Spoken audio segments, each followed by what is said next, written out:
یعنی کوئی بھی فرد گھر بار کو علاقے شہر کو چھوڑ کر جنگل بیاباں کا رخ کر لیتا، تنہائی خلوت کے اندر سب سے کٹ کر اللہ تعالیٰ کی یاد سے جڑ کر وہ اپنی زندگی کے شام و سحر کو گزارتا۔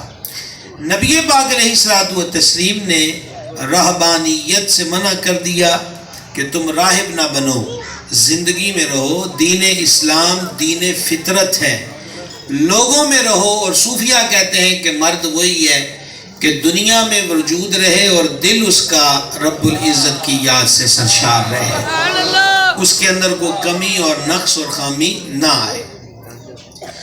اچھا، پھر رہبانیت کی غرض و غایت کیا تھی؟ نمبر ایک، جب بندہ جلوتوں میں ہوتا ہے، لوگوں کے ہجوم میں ہوتا ہے، تو اس کی ذہنی، نظری، فکری، سماعت کی اور بولنے کی جو قوتیں ہیں وہ غلط راستے پہ بھی چل جاتی ہیں یا کم از کم غفلت کا شکار ہو جاتے ہیں۔ اس لیے خلوت، تنہائی جو ہے وہ بڑی غنیمت ہے۔ اگر تنہائی میں ایک کام ہو، اور وہ کام کیا ہے؟ وہ استاد زمن برادر اعلیٰ حضرت سیدی حسن رضا نے کہا تھا کہ دل میں ہو یاد تیری، گوشائے تنہائی ہو، پھر تو خلوت میں بھی عجب انجمن آرائی ہو۔ تو اس کے اندر ایک یہ تھا کہ فکر کوئی نہیں، اور اگر کوئی عزیز رشتہ دار دوست احباب ہیں تو تنہائی میں اس کی یاد ستاتی ہے، تو کہا دھیرے دھیرے ختم ہو جائے اور مولا کی یاد میں مصروف ہو جائے۔ تو رہبانیت کی رسم کو ختم کر دیا، لیکن خیر کا پہلو ہے کچھ وقت کے لیے اپنے گھر والوں سے جدائی کے لیے اس شعبے میں دو چیزیں دی گئی۔ ایک اعتکاف، وہ رمضان شریف کے آخری عشرے کا سرکار علیہ السلام کا معمول رہا، مہینے کا بھی فرمایا، 20 دن کا اعتکاف بھی فرمایا۔ اور دوسرا حج اور عمرہ ہے۔ حج اور عمرہ میں بہت ساری چیزیں جمع ہوتی ہیں۔ سب سے پہلے اس میں مال خرچ ہوتا ہے۔ حدیث سنیے گا، خصوصاً جو زائرین مدینہ ریڈی ہیں وہ ذرا غور سے سنیں۔ سرور عالم علیہ السلام کے ارشاد انور کا مفہوم ہے، حج پہ خرچ کیا گیا پیسہ بندے کو فقیری اور غریبی میں مبتلا نہیں کرتا بلکہ غنی کر دیتا ہے۔ اچھا، پھر گھر سے بے گھر ہونا یعنی ہجرت کرنا، یہ اس کے اندر ہجرت بھی پائی گئی۔ اب نبی کریم علیہ السلام کے دربار گور بار میں عرض کیا بیویوں نے کہ حضور عورتوں کو جہاد کی اجازت نہیں ہے۔ فرما نہیں ہے تو حضور ہمارا تو دل کرتا ہے۔ فرما تمہارا جہاد حج ہے۔ غور کر رہے ہیں آپ، مال کا خرچ کرنا بھی پایا گیا، ہجرت بھی پائی گئی، اور اسے جد و جہد سے بھی تعمیر کیا گیا، جہاد بھی قرار دیا گیا۔ حج اور عمرہ فرق کیا ہے؟ حج جس بندے میں شرطیں پائی جائیں، عاقل، بالغ، مسلمان، غیر معذور، امن کی حالت، آزاد ہو، پھر اس کے پاس جو کل خرچہ ہے وہ حلال کا ہو، جو بیوی بچوں والا ہے تو جتنے دن حج کے سفر میں اتنے دن کا خرچہ دینے کی کیپیسٹی ہو، اور یہ سارا مال جو حج کا خرچہ اور گھر والوں کا خرچ ہے یہ وہ غور کرے گا کہ اگر اس پہ قرض ہے تو کل مال میں سے قرض مائنس کرے۔ اب بھی اگر حج کا خرچ باقی اور باقی شرطیں پائی گئیں تو اس بندے پہ حج فرض ہو جاتا ہے۔ سرور عالم علیہ السلام نے فرمایا جو استطاعت کے باوجود حج نہ کرے، چاہے وہ یہودی ہو کے مرے چاہے وہ نصرانی ہو کے مرے، اللہ ہمیں اپنی پناہ میں رکھے اور ہمیں حضور کے غلاموں میں ہی ہمارا حشر ہو۔ اچھا، دوسری چیز اور یہ بھی یاد رہے کہ حج زندگی میں مرد ہو یا عورت مسلمان اس پر ایک مرتبہ فرض ہے۔ کتنی بار جی؟ نسائی شریف کے حج کے باب کے شروع میں حدیث ہے، سید عالم علیہ السلام نے فرمایا، مفہوم حدیث پیش کر رہا ہوں، کہ جو طاقت استطاعت پہنچ کے باوجود حج نہ کرے، اللہ تعالیٰ نے طاقت و استطاعت و پہنچ والے پر حج فرض کر دیا۔ ایک صاحب عرض کرنے لگے حضور ہر سال؟ سرکار نے سکوت فرمایا، پھر اسی بات کو دہرایا کہ اللہ تعالیٰ نے وسعت والے پر، استطاعت والے پہ حج فرض کر دیا۔ صاحب عرض گزار ہوئے ہر سال، پھر یہ بات تیسری بار ہوئی تو میرے سرکار نے فرمایا جو ہم کہیں وہ سنا کرو، اور جو سن چکو حسب استطاعت اس پہ عمل کیا کرو، زیادہ سوالوں میں مت پڑا کرو۔ تم سے پہلے کی امتیں اسی وجہ سے ہلاک ہو گئیں کہ وہ نبیوں سے زیادہ سوال پوچھتے، پابندیاں لگتی پر وہ عمل نہ کرتے اور ہلاک ہو جاتے۔ اور آگے لطف دے جملہ ہے، اگر ہم تمہاری اس عرض پر ہاں کہہ دیتے۔ لفظ عربی میں نعم ہے اور یہاں اردو میں ہمارے ہاں ہے، اور آپ کی سبحان اللہ کہنے میں ہاں تو مجھے اب تک نظر نہیں آئی، یہ ہاں میں بدلی ہوئی ہے۔ میرا خیال رات کے وقت سبحان اللہ کہنے کا لطف زیادہ ہے، ثواب بہرحال دن میں بھی وہی ہے۔ کیا خیال ہے؟ حاضر ہیں کہ کوئی نہیں ہے؟ سبحان اللہ سبحان اللہ۔ سمجھا رہی ہے بات کی؟ مائک کی سہولت تو ان کو پہلے اور چاہیے کہ سبحان اللہ میں بھی جلسوں میں امام مانتے ہیں۔ اچھا، عرض یہ کر رہا تھا آپ کی خدمت میں کہ نعم یعنی نون عین میم اور ہاں میں ہا الف نون غنہ، تین لفظی ہیں، تین لفظوں کا مجموعہ ہاں اور تین لفظوں کا مجموعہ نعم ہاں۔ اگر ہم ہاں کہہ دیتے تو اب میں آزاد علماء کی نظر سبق سنانے کی غرض سے یہ بات کر رہا ہوں، تو کریم گویا فرما رہے ہیں کہ اللہ نے نہ تمہارا خرچہ دیکھنا تھا، نہ تمہاری مشقت دیکھنی تھی، نہ تمہارا 1.25 مہینہ 1.5 مہینہ گھر سے باہر رہنا دیکھنا تھا، صرف میری ہاں دیکھنی تھی اور ہر سال ہی حج فرض کر دینا تھا۔ لیکن زندگی میں حج کتنی مرتبہ فرض ہے؟ 1 مرتبہ، اور جب 1 مرتبہ ہو جائے فرض ادا ہو گیا، اس کے بعد وہ جب بھی کرے گا تو وہ نفلی حج ہے۔ اب یہاں حدیث پاک میں فرمایا تم میں سے کوئی حج کرے تو اپنے ماں باپ کی طرف سے بھی کرے، یہاں نفلی حج مراد ہے، اور اس سے مراد عمرہ بھی ہے کہ اگر بندہ عمرہ کر رہا ہے، نفلی حج کر رہا ہے تو اپنے والدین کی طرف سے بھی کرے۔ اولاد کو ماں باپ کی طرف سے حج پہ اجر کیا ملے گا؟ امام دارقطنی نے سنن میں اس حدیث کو لکھا، جو اپنے ماں باپ کی طرف سے حج کرے ماں باپ کو بھی ثواب پورا ملے گا، اور ماں باپ کی طرف سے حج کرنے والے کو اللہ کریم 10 حجوں کا ثواب عطا فرمائے گا۔ کتنی بڑی نعمت ہے۔ اور یہاں یہ مسئلہ بھی ذہن نشین رہے، حج ہو یا عمرہ، یہ قید نہیں ہے کہ ماں باپ یا ان میں سے کوئی ایک وفات پا چکا ہو تو ان کی طرف سے کر سکتے ہیں، ماں باپ زندہ بھی ہوں تو ان کی طرف سے عمرہ کیا جا سکتا ہے، ایسے ہی اپنے شیخ کی طرف سے، ایسے ہی اپنے بہن بھائی اولاد کسی دوست سجن یار بیلی کی طرف سے بھی کیا جا سکتا ہے۔ اب دوسری شکل اس حج کی ہے عمرہ۔ یہ جو ذوالحج کے مہینے میں معمولات ادا ہوتے ہیں اس کو کہا جاتا حج اکبر۔ کیا کہتے ہیں جی اس کو؟ حج اکبر۔ اور ہماری عوامی اصطلاح کے اندر جمعے کے دن اگر عرفہ کا دن آئے تو کہتے ہیں کہ میرا اکبری حج ہوا ہے۔ ویسے مناسک و معمولات اور اداؤں کے اعتبار سے وہ حج اکبر ہے اور عمرہ حج اصغر ہے۔ ہمارے ہاں علم سے دوری کے سبب اور افواہوں پہ یقین رکھتے ہوئے بہت ساری افواہیں ایسی ہوتی ہیں جو باقاعدہ ایک مسئلے کا روپ دھار لیتی ہیں۔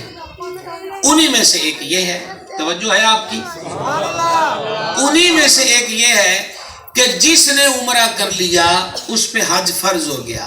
یہ بات درست، عمرے کی وجہ سے کسی پر بھی حج فرض نہیں ہوتا۔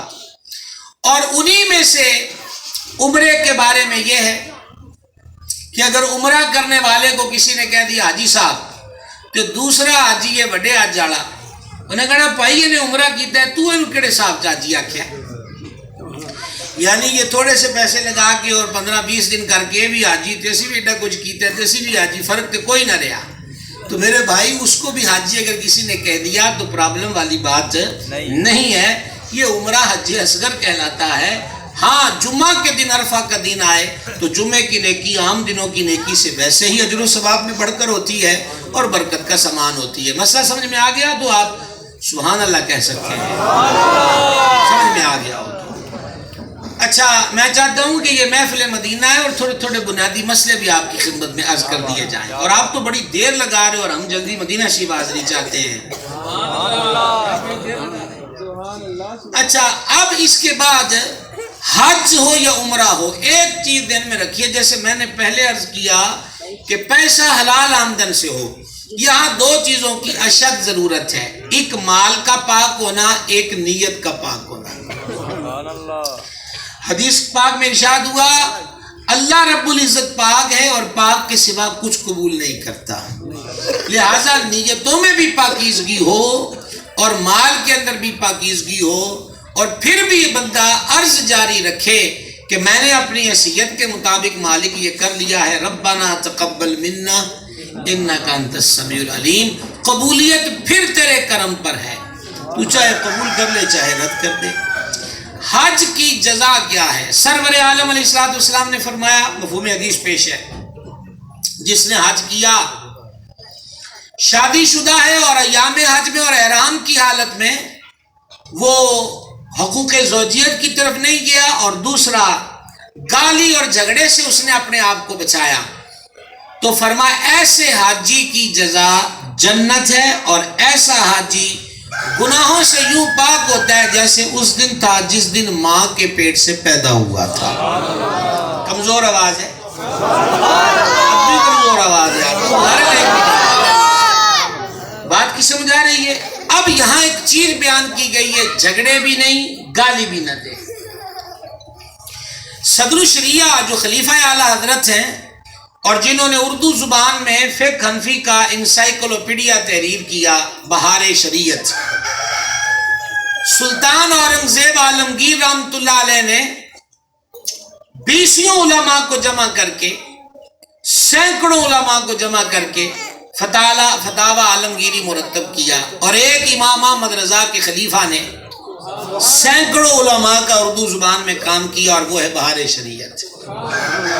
میرے بھائیوں، میں آپ سے ریکویسٹ کروں گا کہ نماز ہو، وضو ہو، غسل ہو، تیمم ہو، مسافر کی نماز ہو، غسل میت ہو، جنازہ ہو، جمعہ ہو، عید کی نمازیں ہو، خطبہ ہو، مسافر کے مسائل ہوں، مدت سفر ہو، قصر نماز کے معاملات ہوں، زکوٰۃ ہو، حج ہو، عمرہ ہو، الغرض زندگی کے تمام شعبوں میں آپ قرآن، حدیث اور فقہ کی روشنی میں رہنمائی چاہتے ہیں تو بہار شریعت پڑھیے، اور یہ اللہ کریم جزائے خیر عطا فرمائے دعوت اسلامی والوں کو، جو انہوں نے ایڈیشن بہار شریعت کا شائع کیا ہے۔ صدر الشریعہ اس ایڈیشن کو دیکھتے تو ان کی آنکھیں ٹھنڈی ہوتی، کمال کر دیا، اس آسن انداز پر اتنی بہترین طباعت ہے کہ اس کے اندر کسی قسم کی لفظوں کی مسٹیک نہیں ہے، اور جو مشکل الفاظ تھے اس کا معنی بھی ذکر کر دیا گیا۔ توجہ ہے آپ کی؟ توجہ ہے؟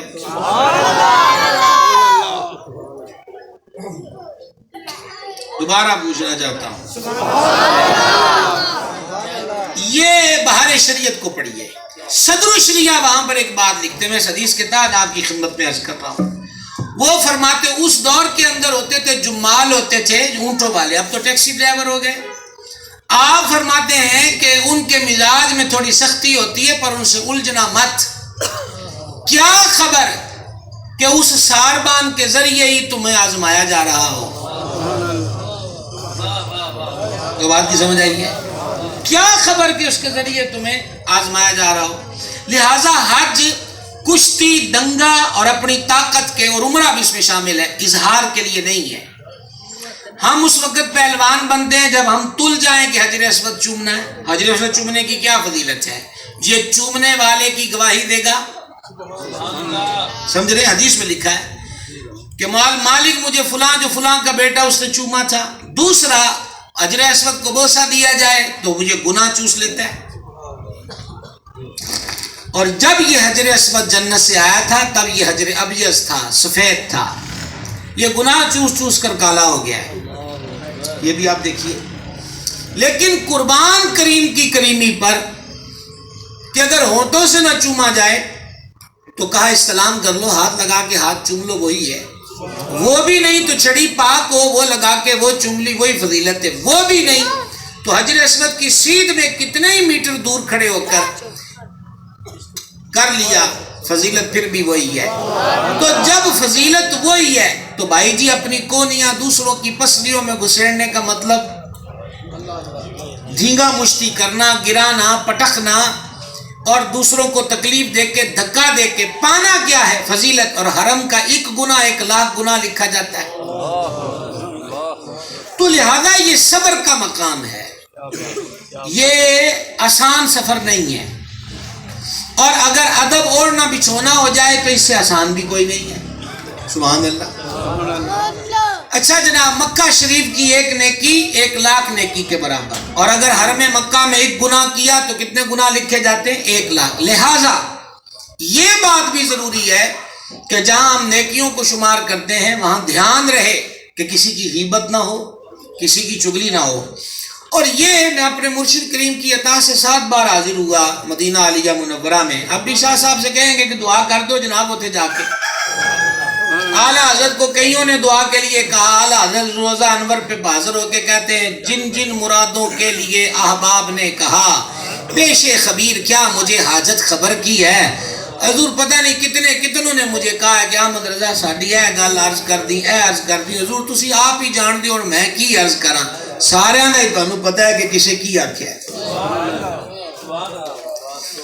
عرض یہ ہے کہ جو مشترکہ سسٹم ہوتا ہے، میں آج کی اس نشست کو تربیتی نشست کا عنوان بھی دے رہا ہوں، یہ جو مشترکہ سفر ہوتے ہیں نا، اس میں بڑی اہم ترین حقوق کی ذمہ داریاں ہوتی ہیں۔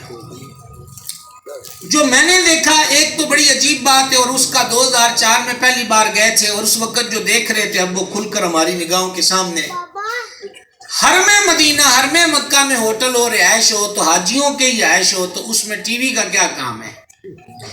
کہا جی ان کو ملک کی خبروں سے آگاہ رہنا، تو پرائم منسٹر تو یہ ہے نہیں ہے، اور منسٹر بھی نہیں، اور یہاں ہمارے دیش کے تو بڑے بڑے منسٹر بے خبر ہیں۔ اس بیچارے حاجی کو کیا پڑی ہے کہ اس نے وہاں جا کر دیش کی خبریں رکھنی ہیں؟ ایک دوسری بلا موبائل جو پاس ہے، تو اب آوازیں آ رہی ہیں حاجیوں کے کمرے سے، مدینہ پاک بھی مکہ شریف بھی، کس چیز کی؟ گانوں کی، فلموں کی، ڈراموں کی۔ آئے کس لیے تھے؟ کبھی ان 2 سفید چادروں پہ غور کیا ہے جو پہنائی گئی ہیں؟ صوفیاء کرام فرماتے ہیں کہ اس میں رمز اور راز یہ ہے، ایک تو اس میں ایکتا شو کی جا رہی ہے کہ خبردار تم جس بھی رنگ و نسل کے ہو، اب اس دربار میں جانا ہے ایک رنگ کا لباس پہن لو، زبانوں کے رنگ چاہے کہیں ہو۔ اور دوسرا، کڑھائی، فخر، دکھلاوا اور پرسنالٹی کو شو کرنا، کہا اب اس میں بھی نہ ہو، بندہ ہو، صاحب ہو، محتاج و غنی ایک ہوئے، تیری سرکار میں پہنچے تو سبھی ایک ہوئے، ایک رنگ کا۔ تو صوفیاء فرماتے ہیں کہ جب وہ مختلف اسٹائل اور مختلف رنگ طرز کے کپڑے اتارے ہیں، ساتھ ہی یہ جو نفس ہے نا، نفس، اس پہ رنگ برنگا خواہشوں کا لباس ہے، اس کو بھی اتار کے اس کے اوپر بھی سفید نور کا کپڑا اڑا دے، تاکہ یہ تمہیں اس سفر کے اندر اپنی خواہشوں میں مبتلا کر کے نہ مارے، بلکہ کچھ لمحے تو تجھے تنہا چھوڑ دے کہ تو رب کی یاد میں اور حضور کے عشق میں مبتلا رہے۔ اب ہوتا کیا ہے، میں آپ کو دیکھی ہوئی چیزیں آپ سے شیئر کر رہا ہوں، اور بس اب جلدی جلدی مدینہ شریف کی طرف چاہتے ہیں کہ سفر مدینہ شریف کی بات ہو جائے۔ ہوتا یہ ہے کہ مثال کے طور پہ میرے 5-5 6-6 بیڈ بھی کمروں میں ہوتے ہیں، 2-3 والے بھی۔ اب ایک کو ملنے کے لیے آ گئے، ملنے والے لے کر آئے، سیب لے آئے، کیلے لے آئے، جوس لے آئے، اور پھر وہاں کے بروس وغیرہ لے آئے۔ اب اس نے جوس الگ رکھ لیا، فلاں الگ رکھ لیا، باہر گئے، انہوں نے کہا ویکھ لو کڈا بھکھا ہے، سانو نہیں پوچھیا، ٹھیک ہے، تے یا اگلے دن کہنا اتنا سارا آیا سی تے بس منہ پرے نو کر کے کھاندا رہا، بندہ پوچھ ہی لیندا، اسی کتے ایدے پیسے تے بیٹھے ہیں، اسی کتے ایدی شے تے بیٹھے ہیں، جے نہیں بیٹھے تے روڑا کیڑی گل دا ہے؟ روڑا ہے تے کو پایا ہوا ہے نا، سمجھ آئی؟ اب یہ ہو کیا رہا ہے؟ یہ غیبت ہو رہی ہے۔ کیا ہو رہی بھائی صاحب؟ کیا ہو رہی بھائی جی؟ اور قرآن و حدیث میں کیا کہتے ہیں؟ غیبت کرنے والا ایسے جیسے اپنے مردار بھائی کا گوشت کھا رہا ہے۔ تو وہاں جا کر بھی اگر یہ نفس نہیں مرا اور یہ تام تشنیع اور یہ وہ، اچھا پھر یہ ہے ایسی باتیں بھی دیکھنے کو ملتی، وہاں کو نیاز بٹ رہی، کھجوریں بٹ رہی ہیں وغیرہ وغیرہ وغیرہ، اور ہم ٹھہرے جدی پشتی نیازی پٹھان نہیں، نیازوں والے، سمجھ رہی ہے، نیاز بانٹنے والے، نیاز وصول کرنے والے۔ تو ہمارا تجربہ تقریباً تمام ممالک میں سب سے زیادہ ہے۔ اب کیا ہو رہا ہے جی؟ وہ پھر باتیں ایک دوسرے کو ہوتی ہیں، 2-3 کلو کھجورا نے جمع کر لیا، ایسا کہتے بیگ بیٹھ تھلو کر کے ویکھیا جے، کیا کر رہے ہو؟ کس جگہ پہ آئے ہو؟ یعنی غیبتوں میں، چغلیوں میں، بہتانوں میں یہ قیمتی وقت برباد کر دیا. تو برباد کرنے کے بعد اپنے پاس لے کر ہم کیا گئے ہیں؟ اور جب واپس پلٹے تو مزید گناہوں کی گٹھڑیاں سر پہ لے کے آئیں. سنبھل کے چلنا چاہیے، یہ بڑا نازک مرحلہ ہے.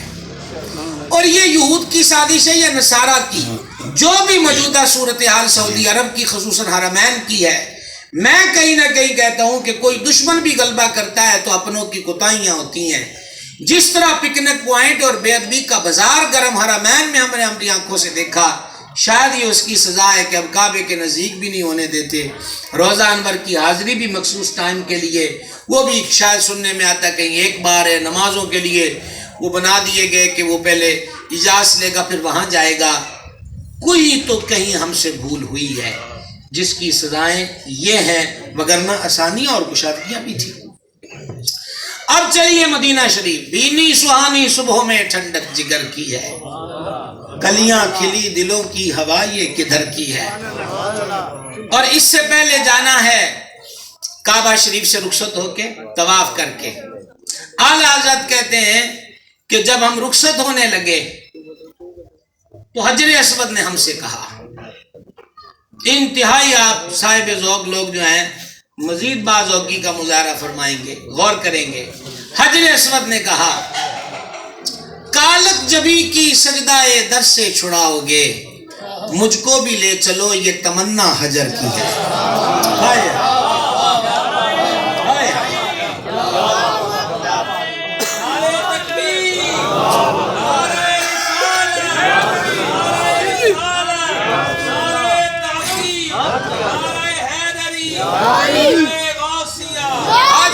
مکے سے سفر مدینہ شریف کا ہے تو حجر اسود کیا کہتے ہیں؟ کالک جبی کی سجدہ در سے چھڑاؤ گے، مجھ کو بھی لے چلو یہ تمنا حجر کی ہے. حجر اسود کہتا ہو حجیو یہ تمہارے گناہ چوس چوس کے کالک لگ گئی جبی پہ، حضور کے شہر میں جب جا کے سجدہ کروں گا تو یہ پیشانی کی کالک مٹ جائے گی، مینوں بھی نال ہی مدینہ شریف لے چلو. یہ امام احمد رضا ہے. اور میرے مرشد کریم سرکار سیدی نائب محدث اعظم رحمۃ اللہ علیہ فرمایا کرتے تھے، فرماتے تھے سفر مدینہ میں جس کا رہنما احمد رضا ہے وہ عشق اور محبت کی خیرات اور فیض لے کر آئے گا، وگرنہ سیر سپاٹا بن جاتا ہے. وہ کیا امام احمد رضا کی رہنمائی سنیے.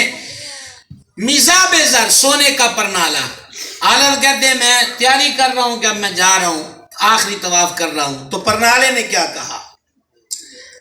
پرنالے نے کہا کہ برسا کے جانے والوں پہ گوہر کروں نثار.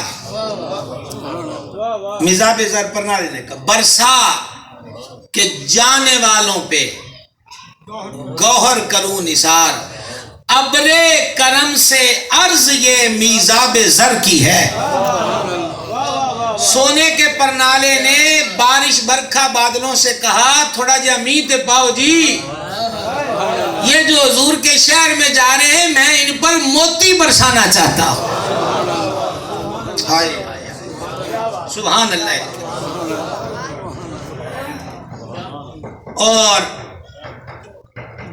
اور اعلیٰ حضرت کہتے ہیں ہم گرد کعبہ پھرتے تھے کل تک اور آج وہ، ہم گرد کعبہ پھرتے تھے کل تک اور آج وہ ہم پر نثار ہے. یہ ارادت کدھر کی ہے؟ کہا اب تو کعبہ بھی ہمیں محبت کی نظروں سے دیکھ رہا ہے. کس لیے دیکھ رہا ہے؟ کہ یہ حضور کے شہر میں جا رہا ہے. اور پھر حاجیو آؤ شہنشاہ کا روزہ دیکھو.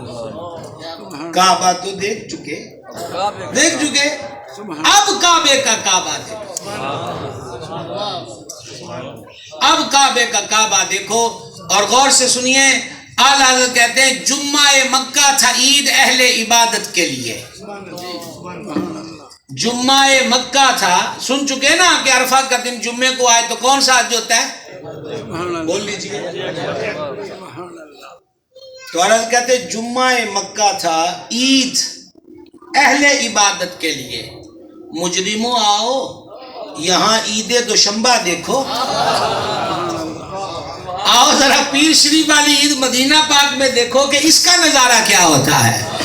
اور پھر میرا امام کہتا ہے کہ کر چکی پرواز رفت کعبہ پہ نظر۔ ماشاءاللہ پہلے جو حاضر ہوئے اچھی طریقے سے یاد ہے، کعبہ شریف کے قریب جا کر اس کو دیکھیں تو اوپر دیکھنا پڑتا ہے، اور جب بہت زیادہ اوپر دیکھنا ہو تو ٹوپی سنبھالنی پڑتی ہے۔ ہاں، کر چکی پرواز رفت کعبہ پہ نظر، ٹوپی اب تھام کی خاک درے والا دیکھو۔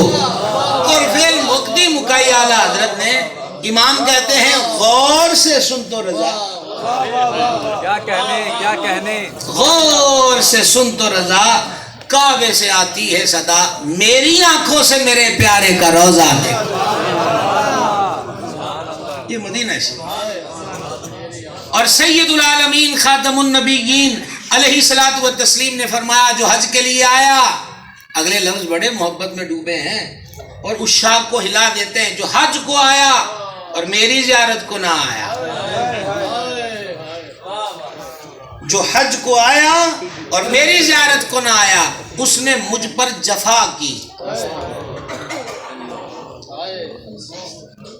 جو حج کو آیا اور میری زیارت کو نہ آیا، مدینہ شریف نہ آیا، اس نے مجھ پر جفا کی۔ اور امام کیا کہتے ہیں، کعبہ کا نام تک نہ لیا طیبہ ہی کہا۔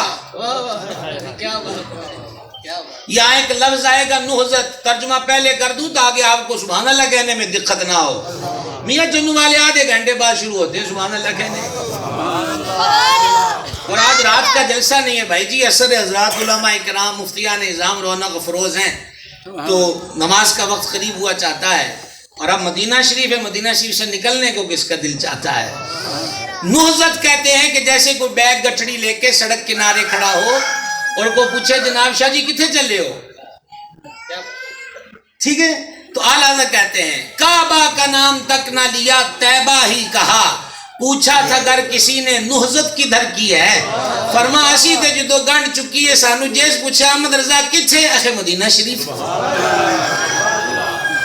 کہاں جا رہے ہو؟ مدینہ شریف۔ تو کہا حج پہ نہیں جانا، کہا ان کے طفیل حج بھی خدا نے کرا دی، ان کے طفیل، آواز آپ کو انشاءاللہ آئے گی، آپ وہاں متوجہ نہیں ہوں گے، یہاں متوجہ ہوں گے۔ کہا حج پہ نہیں جانا، کہا حج پہ تو جا رہے ہیں، کہا ان کے طفیل حج بھی خدا نے کرا دیے، اصل مراد حاضری اس پاک در کی ہے۔ کہا نہیں یار یہ تو نہیں ہے، تو اعلیٰ کہتے ہوتے کہاں خلیل و بنا کعبہ و منا، ہوتے کہاں خلیل و بنا کعبہ و منا، لو لاک والے صاحبی سب تیرے گھر کی ہے۔ کہا حضور نہ ہوتے تو کوئی چیز کیسی ہوتی؟ جو حج کو آیا میری زیارت کو نہ آیا، اس نے مجھ پر جفا کی۔ اور سرکار کتنا چاہتے ہیں کہ غلام مدینے آئیں، حدیث سنیے، فما کوشش کر تجھے موت میرے مدینے میں آئے، اللہم ارزقنا ھذا النعمہ، کوشش کر تجھے موت میرے مدینے میں آئے۔ جو مدینہ شریف آیا ایمان کی حالت میں مر کے دفن ہوا، میں قیامت والے دن گواہی بھی دوں گا اور شفاعت بھی فرماؤں گا۔ سمجھ رہے ہیں میاں جنو والوں؟ اب اس پہ مزید غور کیجئے، ایک حدیث شریف خصوصاً زائرین مدینہ کے لیے، اور میں امید کروں گے آپ کو مدینہ شریف کی گلیوں میں اس مجرم کی یہ کئی ہوئی بات یاد رہے، اور میری نہیں یہ سرکار کا فرمان ہے، پہنچا میں رہا ہوں۔ میرے آقا و مولا علیہ السلام نے فرمایا جس نے، پہلے لفظ ہی کیا روح کو تازگی بخشتے ہیں، جس نے میری وجہ سے مدینے کی سختیوں پہ صبر کیا، پیچھے کیا بچ گیا ہے، جس نے میری وجہ سے مدینے کی سختیوں پہ صبر کیا، قیامت والے دن اس کی گواہی بھی دوں گا اور شفاعت بھی فرماؤں گا۔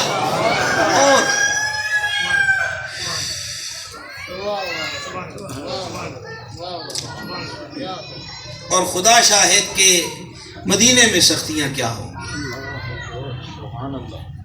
وہاں تو میرا امام پہنچ کے کہتا ہے ہم سے فقیر بھی اب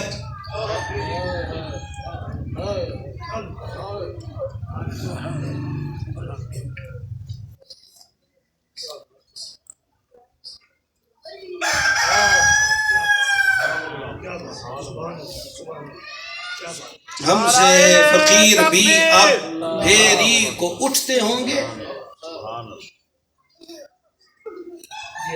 اب تو غنی کے در پہ بستر لگا دیے۔ اور اعلیٰ حضرت اسی مقام پہ کہتے ہیں کہ وہ دور تھا جب خچروں پہ، اونٹوں پہ سفر ہوتا تھا مکہ شریف سے مدینہ پاک کا، لوگ راستوں میں لوٹتے بھی تھے، تو بعض لوگ کہتے تھے مدینے نہ جانا، مدینے نہ جانا، راستہ ایسا ہے لوگ لوٹ لیتے ہیں، گرمی بڑی ہے۔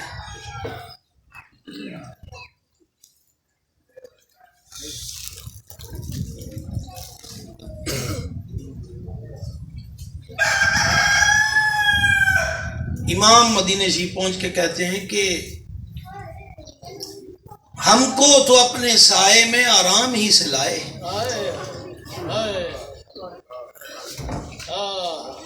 وہاں کہتے تھے نہ جانا گرمی بڑی ہے، راستے میں لوٹ لیتے ہیں، دقت والا سفر ہے۔ امام مدینہ شریف پہنچ کے کہتے ہیں ہم کو تو اپنے سائے میں آرام ہی سے لائے، ہیلے بہانے والوں کو یہ راہ خطر کی ہے۔ فرماتے وہ جو بہانے والے ہیں، ہیلے والے ہیں، ان کو یہ رستہ خطرے کا ہے، ہمیں تو حضور بڑے آرام سے مدینے لے آئے۔ اور پھر مدینہ شریف پہنچ کر یہ بھی سبق ہے جو میرا امام دیتا ہے، امام کہتا اللہ اکبر، اپنے قدم اور یہ خاک پاک، کیا بات، اللہ اکبر، اپنے قدم اور یہ خاک پاک، حسرت ملائکہ کو جہاں وضع سر کی ہے۔ فرشتے تو لائنوں میں کھڑے ہیں کہ کبھی حاضری ملے اور اپنی پیشانیاں مدینے کی خاک پہ رگڑیں، اور یہ اللہ کی بے نیازی حضور کی عطا کہ ہمارے قدم اس خاک پر۔ اور پھر امام مدینے کے مسافر سے کہتے ہیں ہاں رہے مدینہ ہے، او غافل ذرا تو جاگ، ہاں رہے مدینہ ہے، او غافل ذرا تو جاگ، او پاؤں رکھنے والے یہ جات چشم و سر کی ہے۔ کیا بات، بے شک اس راستے پر آنکھ اور سر کے بل چلا جاتا ہے۔ اور مدینہ شریف پہنچ کر کیفیت کیا ہوتی ہے؟ جو پہلے پہنچ گئے وہ تو جانتے ہیں، باقی جو نہیں پہنچے حضور کی مرضی پر ہے۔ امام کہتے ہیں معراج کا سما ہے، اور یہ رجب کا مہینہ معراج کا مہینہ ہے، معراج کا سما ہے، کہاں پہنچے ہو زائرو، معراج کا سما ہے، کہاں پہنچے ہو زائرو، کرسی سے اونچی کرسی اسی پاک در کی ہے۔ تو جس نے میری وجہ سے مدینہ شریف کی سختیوں پہ صبر کیا، میں قیامت کے دن اس کی گواہی دوں گا، شفاعت فرماؤں گا۔ اے زائرین مدینہ، ممکن ہے کہ آپ جس طرح گھر میں آرام کے عادی ہیں، آپ کے ہوٹل کا بیڈ اس طرح کا نہ ہو، ممکن ہے کہ آپ جس ٹائم پہ کھانا کھاتے ہیں تھوڑا ٹائم میں تغیر آ جائے، ممکن ہے کہ جس کیفیت کا آپ کھانا کھاتے ہیں، آپ تیکھا پیکھا کھاتے ہیں، وہاں کے ٹیسٹ میں فرق ہو، ممکن ہے کہ آپ کو ماحول کے موافق کچھ تھوڑی گرمی کا سامنا کرنا پڑ جائے، پر پہنچے کہاں ہو؟ امام مالک کے سامنے کسی نے کہا مدینے کی مٹی خراب ہے، فرما میں قاضی ہوتا تو زمین پہ لٹا کے تجھے درے مارتا، جس شہر میں حضور آرام فرمائے اس شہر کی مٹی کیسے خراب ہو سکتی ہے؟ اور محدثین کرام نے لکھا کہ سرور عالم علیہ السلام جب مدینہ پاک سے باہر تشریف لے جاتے، ذرا پیار دیکھیے، اول تو حضور بلا ضرورت مدینہ پاک سے باہر تشریف نہیں لے جاتے تھے، اور جب جہاد یا دیگر امور کے لیے تشریف لے جانا ہوتا تو کام تمام کر کے حضور جلد واپس تشریف لاتے، اور جب دور سے شہر مدینہ کے کھجوروں کے جھنڈ نظر آتے تو ہم کیا کرتے ہوں گے؟ مدینہ شریف سے پیار، ذرا سرکار کی ادا سنیے۔ راوی کہتے ہیں کہ سرکار علیہ السلام سواری کو ایڑ لگاتے اور اسے تیز کرتے مدینہ شریف کی محبت اور شوق میں کہ شہر قریب آ گیا ہے.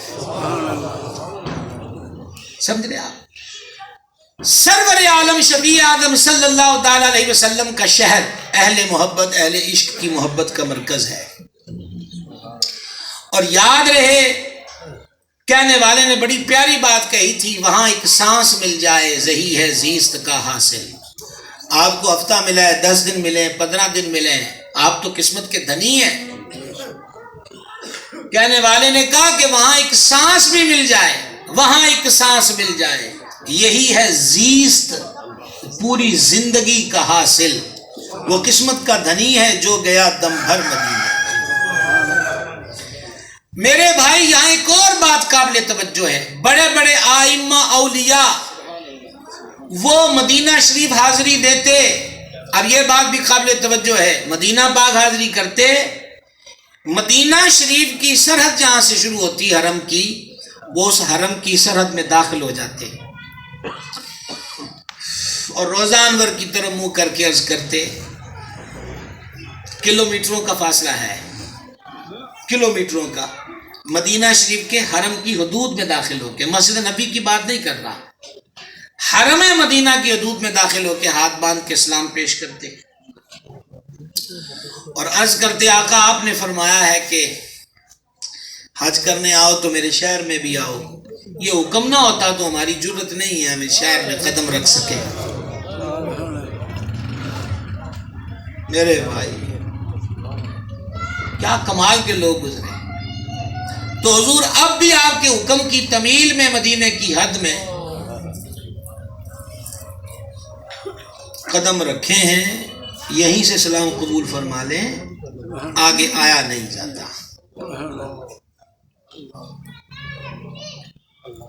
امام احمد رضا نا عاشق ہے پر سالک ہے، سالک ہے. وہ ہم جیسے گناہگاروں کو پکڑ کے روضہ انور پہ لے جاتے ہیں اور جناب دیکھیے گا وہ ہاتھ پکڑ کے لے جاتے اور ہم جیسے گناہگاروں کی اعلیٰ حضرت ترجمانی کرتے ہوئے کرتے ہیں، تجھ سے چھپاؤں منہ تو کروں کس کے سامنے.